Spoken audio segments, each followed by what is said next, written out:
So I think that a good number of you have heard in the past the voice of the light soprano Kathleen Battle, the American soprano who was a frequent singer, as a frequent star at the Metropolitan Opera House in New York, but who by all around the turn of the millennium, luck got against her and she no longer could continue her career there for gossiping here, gossiping there, um, divas behaviors that many people don't like, which also calls the attention because there are many other singers who have similar or even worse attitudes towards the orchestra director, chorus, or colleagues. And we have talked about in one of the first episodes of our very first season, divas, the monsters we created, because instead of criticizing them for non-professionalism, we tend to say, oh, yeah, but he's a good singer, so he deserves to behave like a spoiled boy. Oh, she's a diva, so, well, there is no problem. She pretends to this and that and that and that. Our conclusion here in Opera We Love Singing is that it's basically around professionalism. And so, if you demand from an accountant, a lawyer, a physicist, to have professional behavior, why can't we do that for singers? So, putting that gossiping and her behaviors aside, there is I fell. I ran into this video came up in my feed as I was having the conversation with Katya, because as you may already know by now, our third episode for the season 8 spectacular singing is this waltz, but this very well known waltz, if not with vocals at least in its orchestral version, The Voices of Spring by Maestro Strauss. And so that's why I started the conversation with Katya around the version of Kathleen Battle.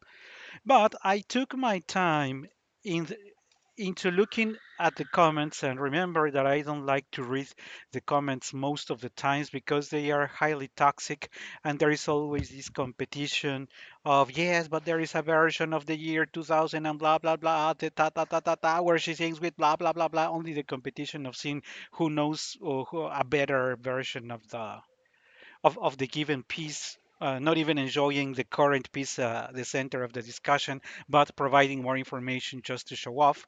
Or there is also this fanaticism that tends to say everything is right, she's perfect, she descended from heaven, and I have never heard anything like this before, even if there are faults. So, putting all those things aside, I found something that I think it's worth to be clarified, because the discussion, the conversation here took the wrong path. But why don't we listen to a part of this beautiful rendition by Miss Battle on the Voices of Spring by Maestro Strauss? I think that's much better before we start our comments on the main topic of today's entry. Der Frühling Nacht, oh, allemal, so wind mag sein. So, clarifying point number one, is this a beautiful voice? Yes, it is. Does it have clarity of tone? Yes, it is.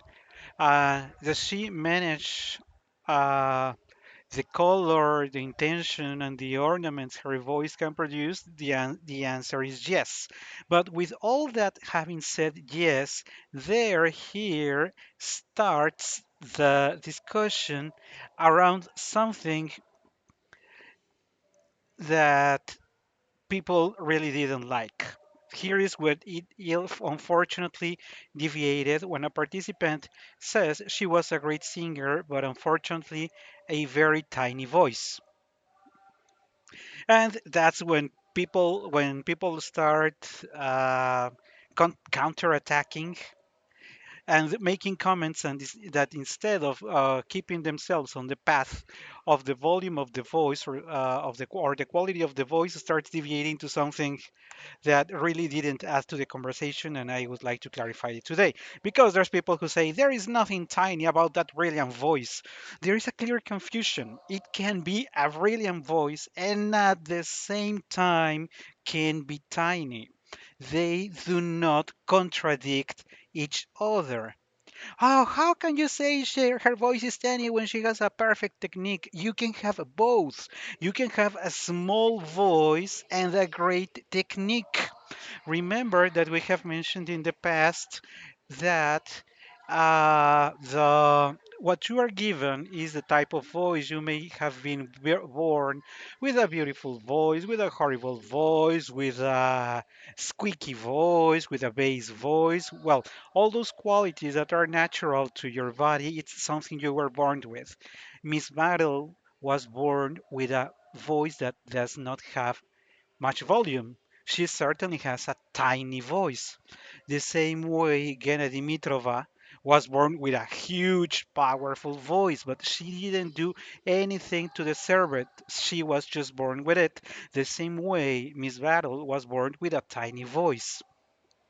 What one must be clear about, and this is where people deviated from the point and started confusing everything, is that the voice of an opera singer must cross. In Spanish, we have a very suitable word for that. The translation could be run. Run, yeah, the act of moving your feet fast, running, that one, that's a word we use in Spanish. The voice must run, and by run means that the voice is to achieve, to be reached, to be heard at long distances. And that does not have to do with the volume of the voice. The confusion is that you think, or that people tend to think, that if you have a huge volume, powerful voice, you are going to be heard further, opposite to if you have a tiny voice. And the answer is no, absolutely not. You are confusing two different terms. One of them is the distance this sound is reaching, the one we call in Spanish run. So, how much your voice runs. The voice of an opera singer with the correct impostation and vocal emission, it is to run and to reach very far in the auditorium, no matter how huge his or her volume is. Same way happens with other singers who have huge voices in a 4 by 4 room, but you put them in an auditorium of 50 by 50 and nobody can hear him. Because, of course, in a 4 by 4 room, everyone can be Caruso, but it is not around the volume. The volume, the number of decibels that a voice can produce, is what we call a tiny or a huge voice. But if you are not heard in an auditorium, means that your voice is not running. So the point with Miss Kathleen Battle is not that she has a tiny voice. The point is that her voice does not run. That's why, as there are several testimonials, because they say, but the Met has microphone to help some to support some singers, which is true. And so, what is wrong with Miss Catholic using it if others are using it? That is not wrong. The problem is those testimonials that say that in much smaller auditoriums, Miss Battle couldn't be heard. That's basically her voice doesn't run. That is a vocal technique problem. But that she has problem with the running of her voice, does it make it any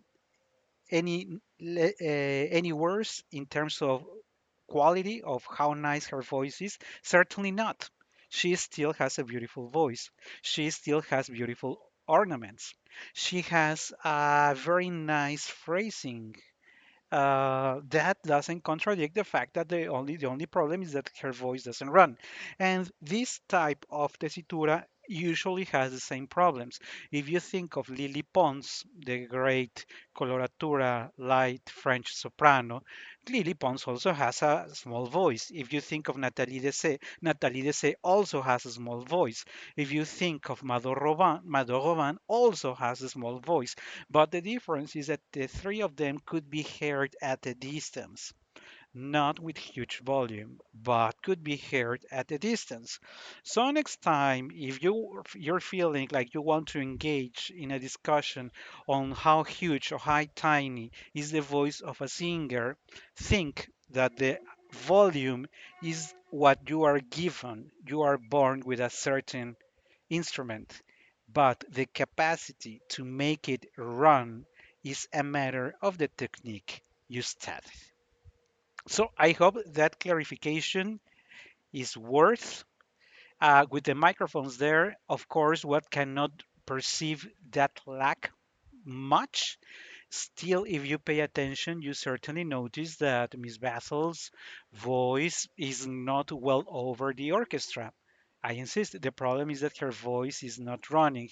And a couple of things that could be added to that, but does that make it a worse, horrible voice? No, she still has, and the recordings are there, the testimonials are there, that she has a beautiful, tiny voice.